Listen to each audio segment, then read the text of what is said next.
Hello, my name is Dr. Craig Childress. I'm a clinical psychologist in Pasadena, California. I specialize in treating children with ADHD issues, oppositional defiant behaviors, family relationship problems, and parenting issues.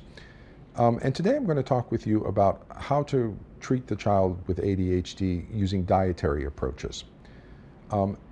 First off, let me say one of the differential diagnoses for ADHD is an autism spectrum disorder.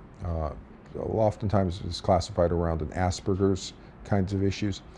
And in the autism spectrum, there are some indications of dietary issues, some of the bacteria that live in the gut. There's some research on that. There's some research on additives that kind of play a role.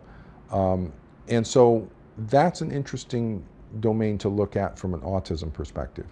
In terms of ADHD, there's a range of causes for ADHD. ADHD is just essentially a set of behaviors, and there can be any number of causes that produce those behaviors. A child in foster care, the genetic issues, a family history of that kind of behavior and activity level, relationship issues that can create anxiety and produce that kind of behavior, sensory motor processing issues.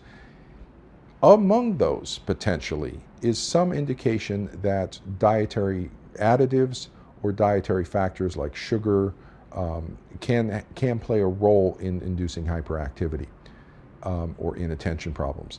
One of the things that is clear is our body uses our food as its basis for creating itself and making itself, particularly the brain. The brain uses certain brain chemicals that are involved in our nutrition, and in large measure around some fruits and vegetables. If you're not getting sufficient fruits and vegetables, your brain may not have the chemicals necessary to function efficiently. Healthy eating is always healthy, okay? And so it's never going to be a bad thing to get your child on healthy eating. Now, whether you want to look at dietary restrictions, additive restrictions. There's some people who talk about removing yellow foods or yellow dye kinds of things, sugars, those sorts of things. You might want to look at that. Allergies, getting an allergy test, you might want to look at that.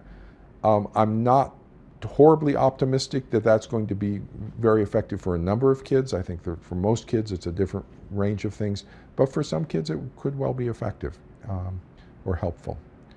And if you'd like more information about ADHD-related issues or child development issues, you can visit my website. And thanks very much.